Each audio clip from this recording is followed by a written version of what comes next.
Work. Okay. Cool, cool. Yay. Yay. Cool, cool. All right, that looks how it's supposed to look. This is George Miller here. This is Career Lab Wednesday. I'm your host. Thank you, Jane. We are up and rolling, and I am so excited to talk today about this topic of embracing fear, being friends with fear. I shared a little bit about this last week on an Instagram Live, and I see tying it into career and not just ice water, but into a practical thing of how to be present with fear in a way that helps you develop and do the things that you want to do. Certainly comfort is a wonderful thing. And I would never say, don't get comfort, don't get nourishment, don't do that kind of thing. But if that's all that there is, if that's all that's happening in life is, being comfortable, it's not much of a life. It's not very interesting. And if I am able to look at what's uncomfortable and what I'm afraid of as a friend or a guide or a pathway, well, life gets very interesting. So, if you are wherever you're at in your career, um, this can have so many implications, and I'll be sharing about that more. But I want to give a setup here of how you can engage with me. I love it when you jump in directly on Zoom. I can talk with you one to one, and we can have a chat that way. If that doesn't work for you and you are viewing in through YouTube or LinkedIn Live, then you can type your questions into the comment section. And that way, Jane will get those over to me, and I'll do my best to answer those questions as well. And if you want to remain anonymous, just let me know. Just say, I'm maybe you're at a certain company right now and you're looking at other ones and you got questions and you don't want to really alert that. That's fine. Totally get it. And I want to say too, that if you don't want to share anything, if you don't want to ask any questions, but you do have questions and you want to connect, you can always connect with me on my calendar. Hey, welcome, Eric.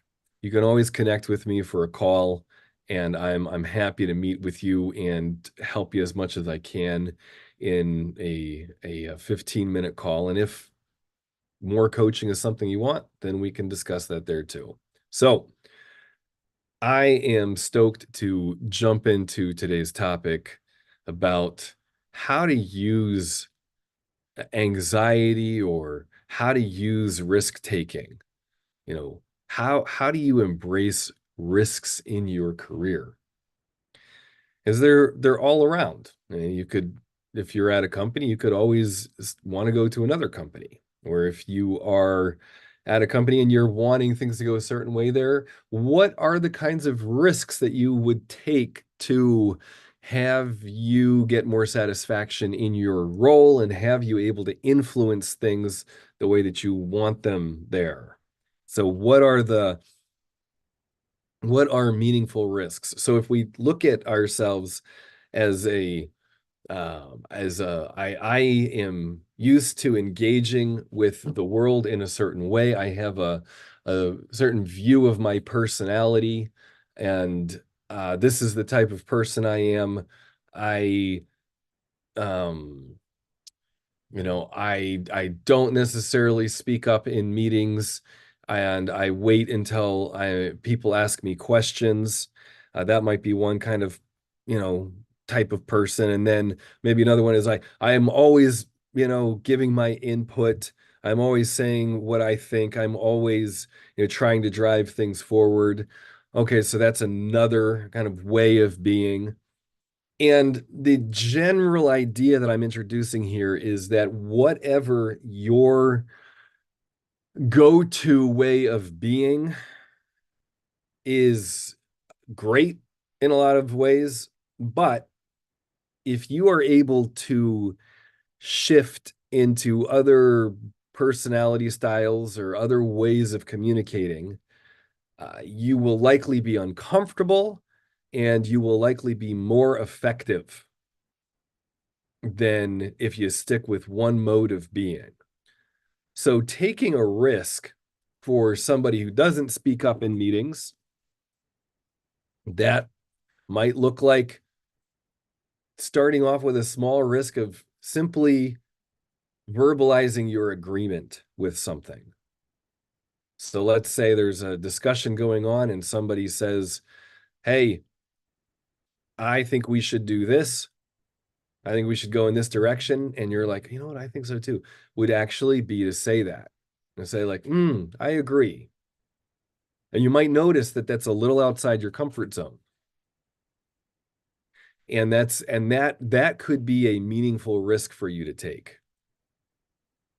And so you want to learn to notice the fear that's happening inside your body, because that'll give you an indication of what's important to you. So in that scenario, if there's something that's being talked about and you notice, oh, I have this, low level anxiety that like I don't think the direction that this is going is really where I think is a good place for it to go, but I don't want to upset anybody who's kind of talking about it right now.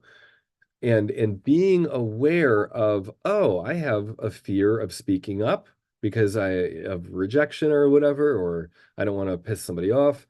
And I have a fear of where this conversation is going. And I don't know that everybody has all the data they need here. And so now, by allowing yourself to be more present with your fear, you're able to use the inputs towards an outcome that you want of, you know what? Yes, I think it's a good idea to take a meaningful risk here.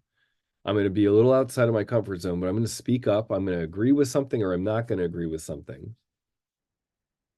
in a meeting with the purpose of this business doing better, of this project going better. And so, yes, I'm afraid of speaking up, but I'm also afraid of us continuing down this path. And I'm afraid that, if I don't say something now, is it just going to get worse? And so that takes a an ability to be present and conscious while feeling anxiety or fear. And I wouldn't even see that as an option of speaking up if I wouldn't allow myself to feel the fear. I would turn it into, oh, so and so in this meeting's stupid. I might not even be really conscious that I'm having those thoughts, but I can't wait to get out of this. I want to be done with this. This isn't, that might be sort of the conscious level of, oh, these meetings are stupid. Why do I have to be here? But what's really going on underneath that, most of the time, if we allow ourselves to be present with anxiety, is that there's stuff going on that we are afraid to say or point out. And so, what I invite everybody who's listening in to do for the next week or for the rest of your life, but focus on it for a week, is simply notice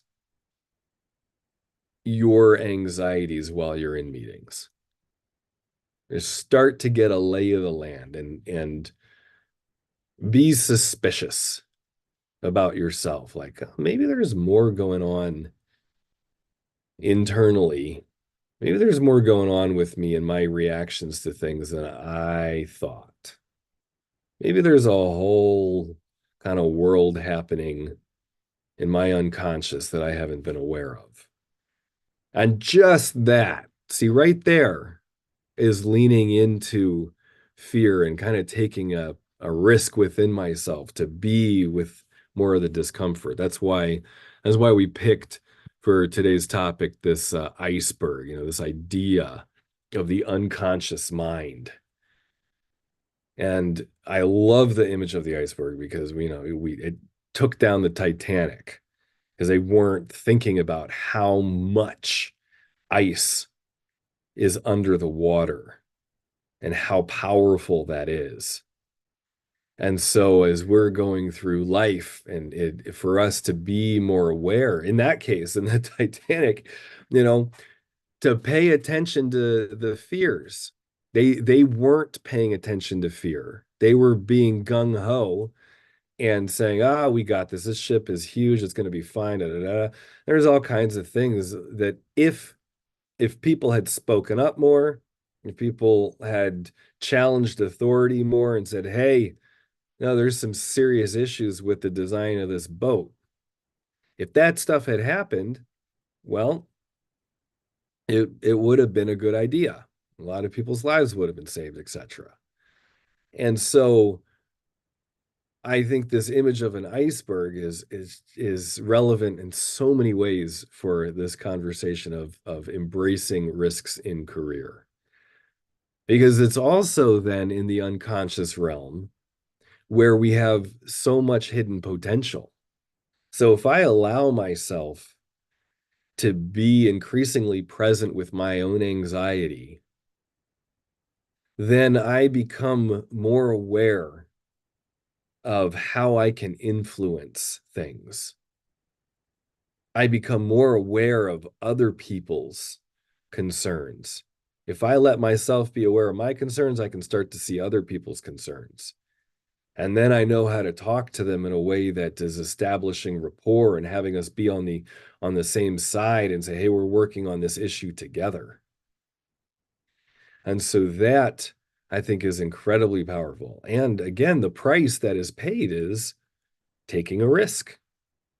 And we just break it down to the first tiny little risk that you can practice in expanding your consciousness is being increasingly present and conscious while feeling anxiety, letting yourself feel more anxiety. And that will help you know what is a useful risk to take. So often when we're just reacting to anxiety, we're not conscious of the mistakes that we're making. We're just trying to resolve something quickly to look good or get out of harm's way when we're not really in that much danger. And if we take a broader view of it, we don't actually look that good. But if I'm not thinking about this kind of thing, then I'll tend to make knee-jerk reactions and won't really get the full advantage of things. Oh, too many on the ship is what. So, Adela, yes, how you feel about the music business at this time, the iceberg and the Titanic. Too many on the ship. Well, Adela, what would oh, okay, got you. Uh-huh. Totally, totally. Yeah, yeah, yeah. So you're nervous about um shaking and being in pain as you present or introduce yourself. So a quick question I'll throw out here is if you are going into interviews, Adela, and you're nervous about shaking or coming off as not looking confident, and you're coming from a traumatic experience. Do you want to work in a place that wouldn't be understanding and help you? Would you want to even be in a place where you're trying to hide the fact that you're recovering from something and working on that? And if they're not able to see the benefits that you bring in your unique perspective, is that something that do you even want to be there? So you could type back in a response to that, because where I'm going with this is that by embracing the fear and afraid that I'm going to look different, and that I'm not going to introduce myself the way I want to introduce myself, by letting yourself feel that anxiety, you're actually going to be affirming yourself, with the traumatic injury, with the fact that you're feeling anxiety in interviews. And it's going to help you perform better. And it's going to give you better data about the company you're interviewing at. And for you to be able to ask yourself, is this an environment that is going to facilitate my growth and my development? Because if I'm talking and they're blowing me off, because sometimes I shake because I'm recovering from a brain injury, well, is that even really healthy, or do I want to look at another spot? Am I interviewing them and finding out if this is really a journey I want to continue here or somewhere else? And so right there, by affirming yourself, and instead of trying to perform for other people, you're able to use your fear as a guide towards getting valuable data about the company you're interviewing at and about your environment. And that's the other thing, is if you're at a spot where they're interviewing for something that you would not be a good fit for at this time, then that's you wanna have that conversation up front. You want to be able to say, you know what, I don't think this is great for me now. Maybe in a year or two, here's something more that I'm looking for. So taking that kind of risk, again, we start with allowing ourselves to feel the anxiety just alone, is to be with the upset of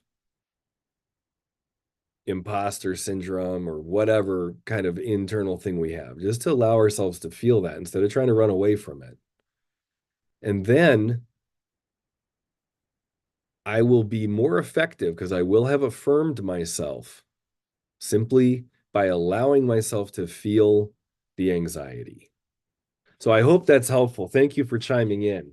If you got anything else, or let me know if this is beneficial to you, Adela, or not, and if you got any more questions. Okay, wonderful, cool, nice going, Adela. Let us know how that goes. It sounds like you're currently interviewing. So, I'm going to do a quick room reset. I've been talking about taking meaningful risks in your career, and how being present with fear helps you do that.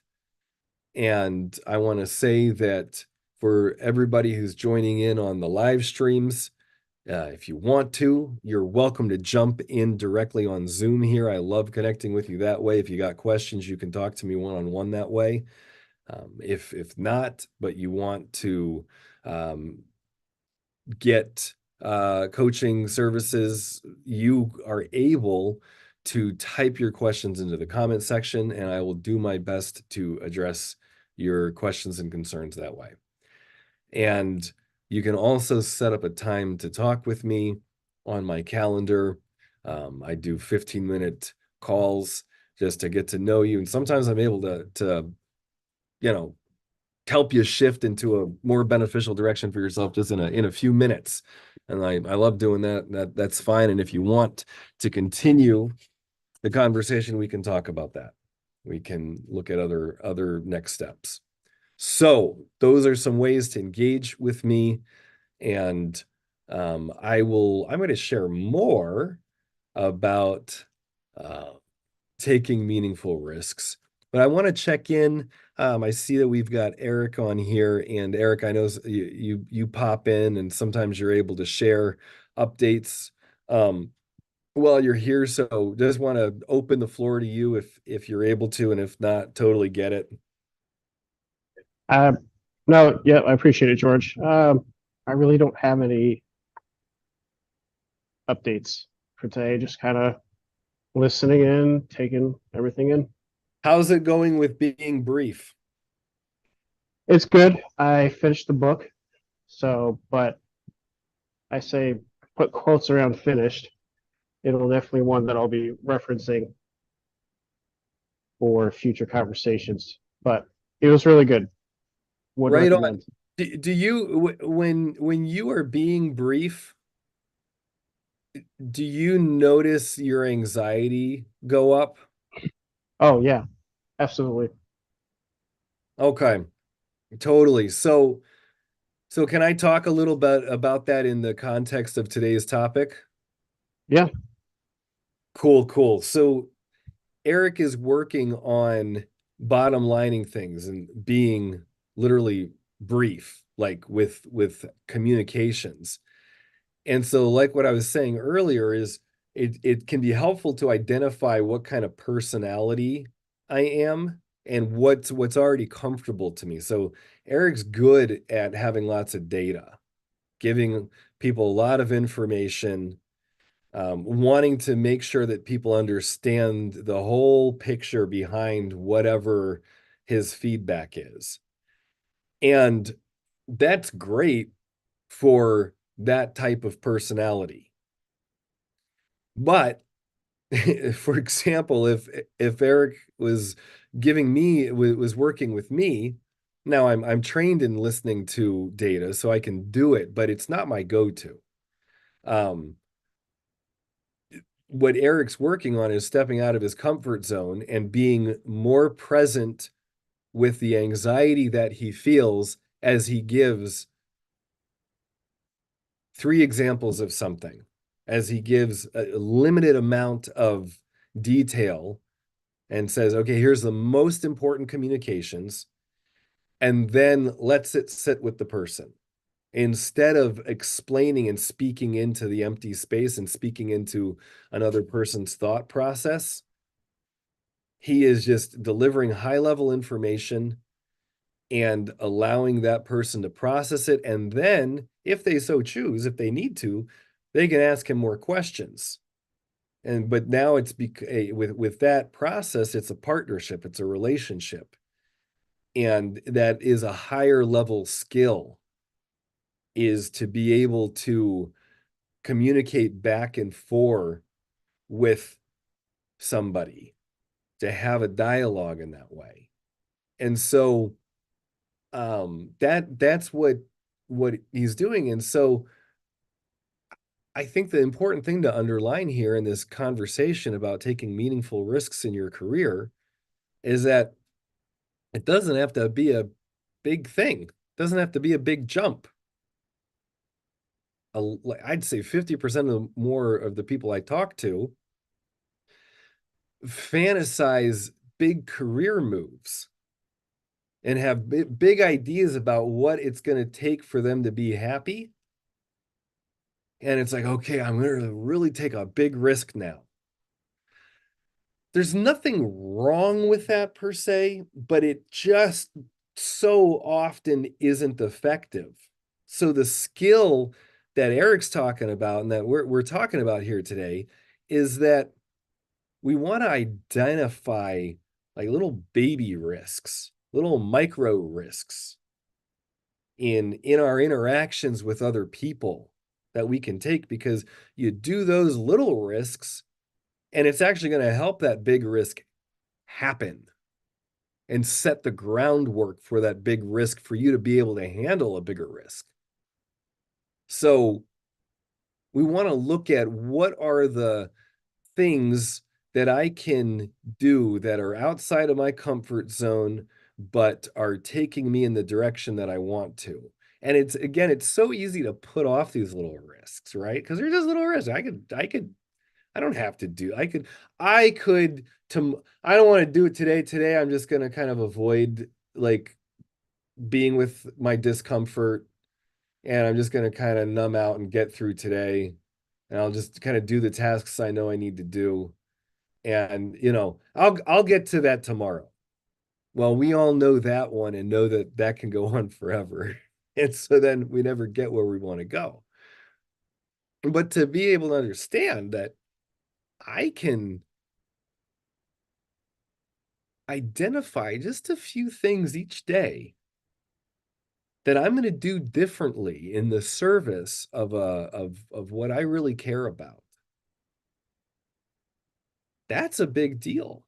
That will shift your experience at work over the course of a year. And you'll even notice it within a month.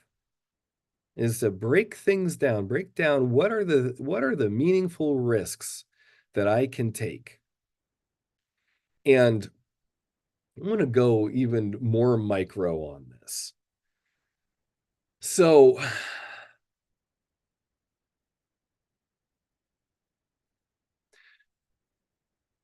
when I just saw, good, Adela. Okay, you feel even more motivated, inspired, and determined. Yes. See, so Adela took a risk typing into the comment section about what they are working on.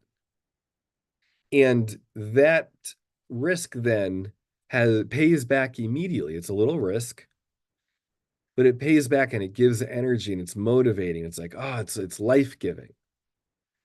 And so Adela has a yearning underneath all of the things that she's doing, a yearning to develop, to be seen, to make a difference, to do what she came on here on earth to do. And being aware of what really matters to you, and then taking a small action in that direction. And that is kind of like the secret sauce of what to do in your career. So if you're in a meeting and you are wanting things to go in a certain direction, or you're wanting to develop yourself in a certain way, for you to share that, say, you know what, out of all the things we're talking about, this is the thing that really kind of impacts me and I care about. And so, this matters to me, and I want to see us go here. I think this is that sharing in that kind of a way is uncomfortable for most of us. It kind of opens our heart to people, but it has an impact. And people will kind of align to that and understand you better, have more idea of what you want, who you are, and that will can build rapport more quickly. So there's something to consider now. So picture your week, picture a meeting that you have later today or tomorrow, and let yourself be with any of the discomfort, any of the uncomfortable feelings of, maybe you kind of feel mad about the meeting. Maybe you feel a little hurt that you weren't recognized in the last one, or that something, you were slighted in some kind of a way. And let yourself feel the anxiety of, oh, is this going to be how it keeps going? Or, is this really right for me? Or just let yourself kind of be with those feelings of anger, or we'll just say upset, with the upset, and maybe some of the hurt feelings, or some of the concern, some of the anxiety. And just let yourself picture that and be with that. And see if that doesn't give you a little insight into what you would want to have happen then. What do you think's really going on in the meeting? What do you think you can do that what could you share that might be a little uncomfortable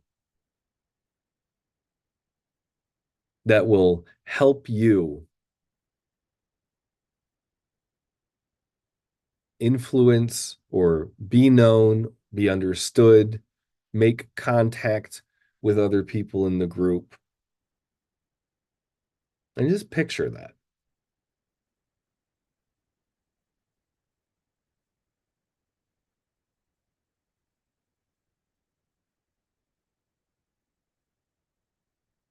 And that process right there is self-affirming. The discomfort is required very often, not all the time, but is often required for us to be able to go a little deeper and see more about what matters to us.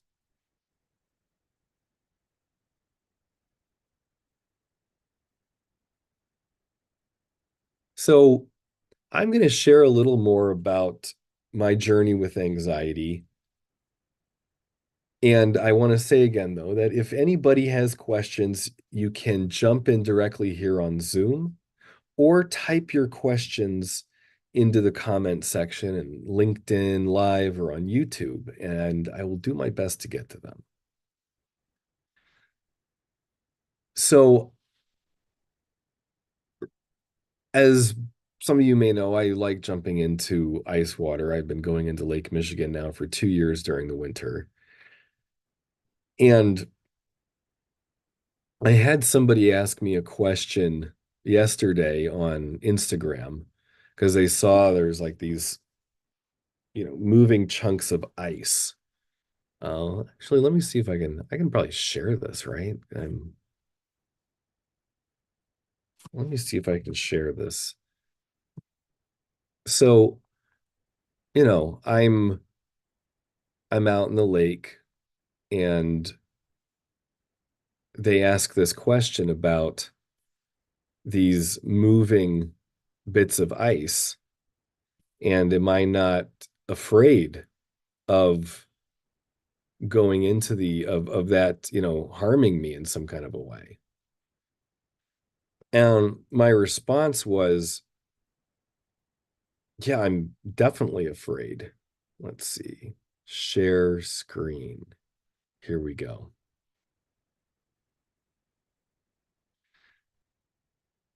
So those sheets of ice out there, they are moving. And well, you see me on top of that one. But so I'm going to go back to this one here. As you can see, they're moving in and they're going to pinch.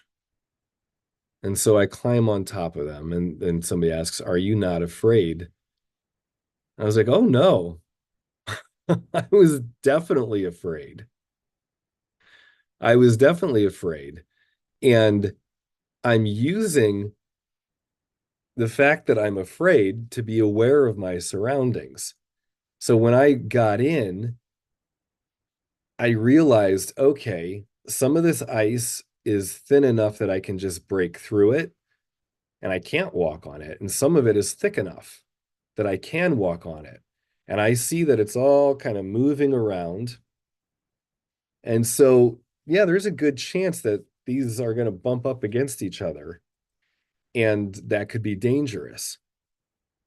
So I was already using my anxiety, using my fear to plan ahead for what to do if that happened. And I was like, okay, if it gets intense, I can just start breaking the ice. And if I can't, then I know it's strong enough to jump up on.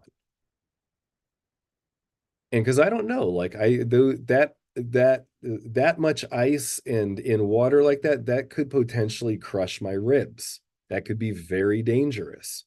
And so I am absolutely afraid.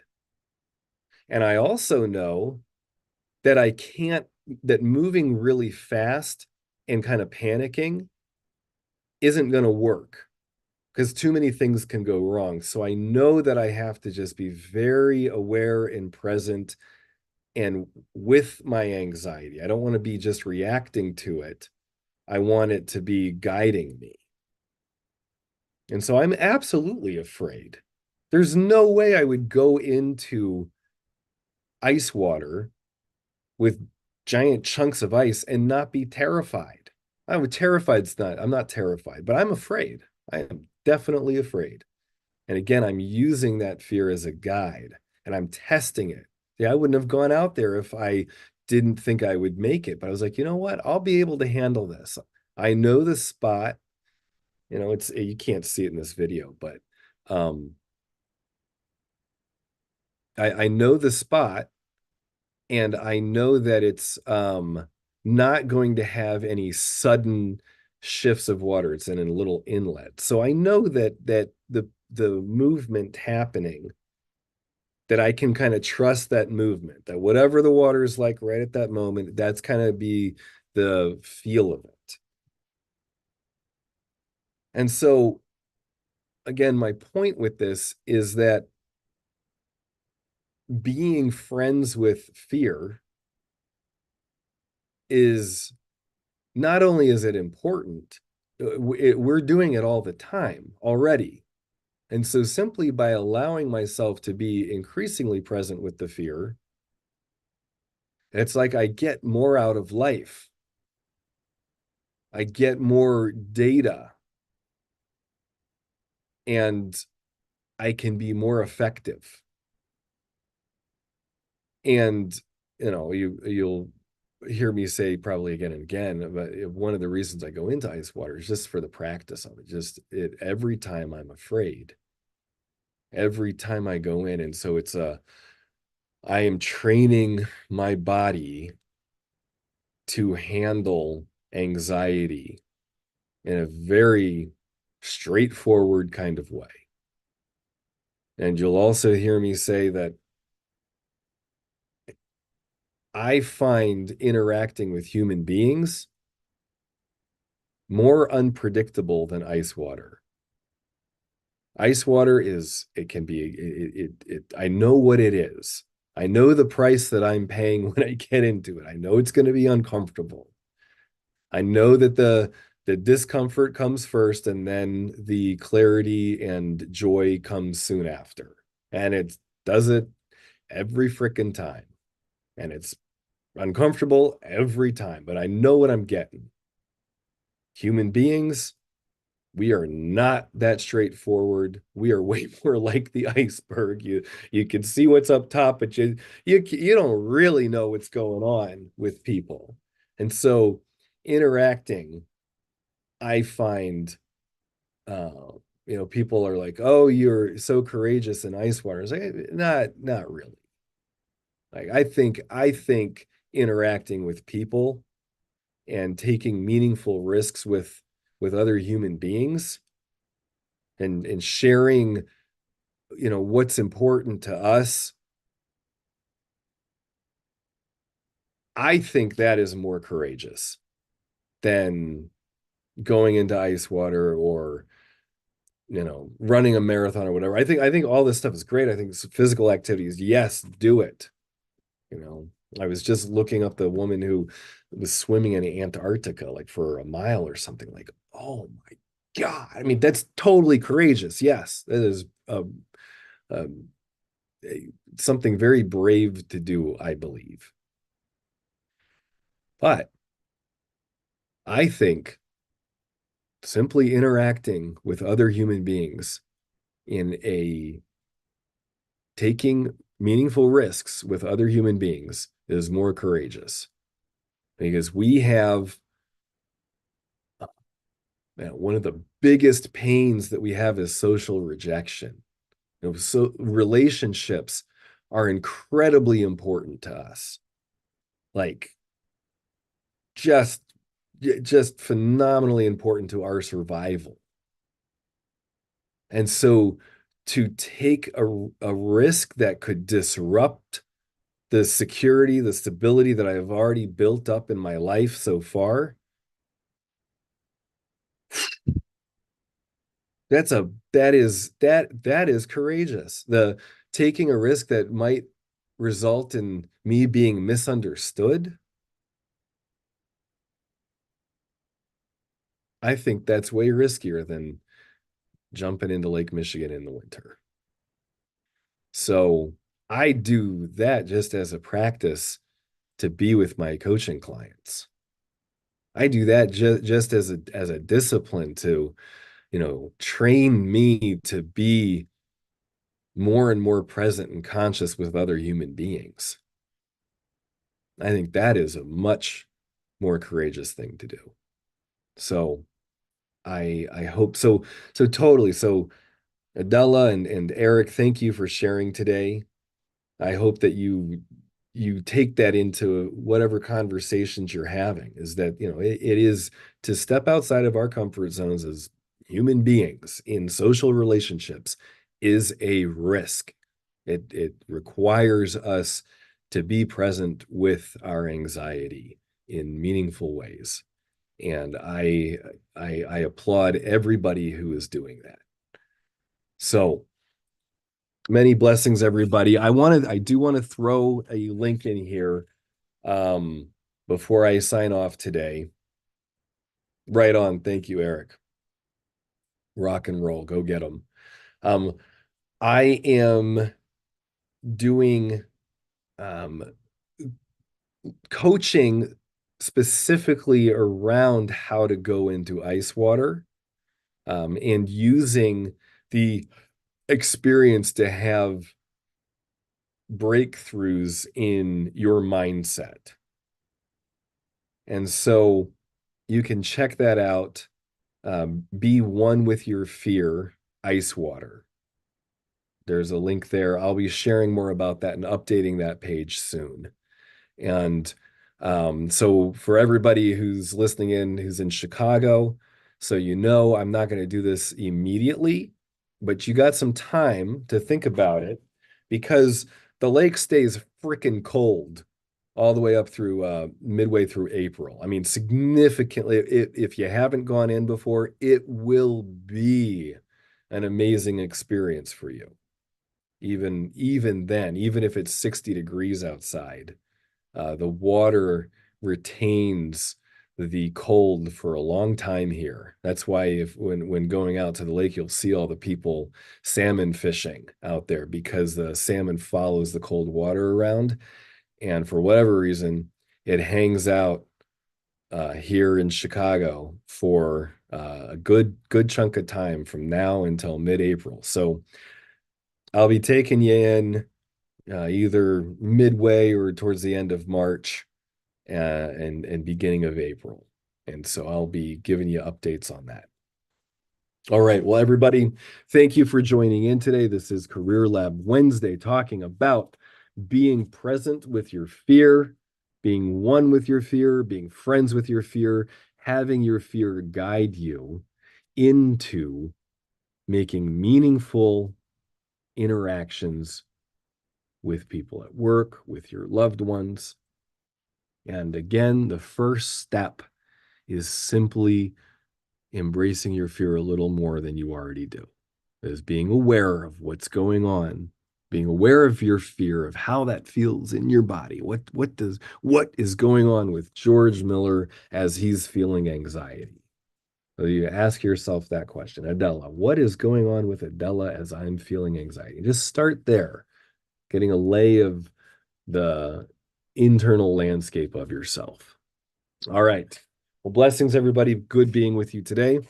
I will be back next week. Again, you can email me. You can sign up for a time to meet with me on my calendar, and you can check out more on my website, EQ Leadership Coach. Take care.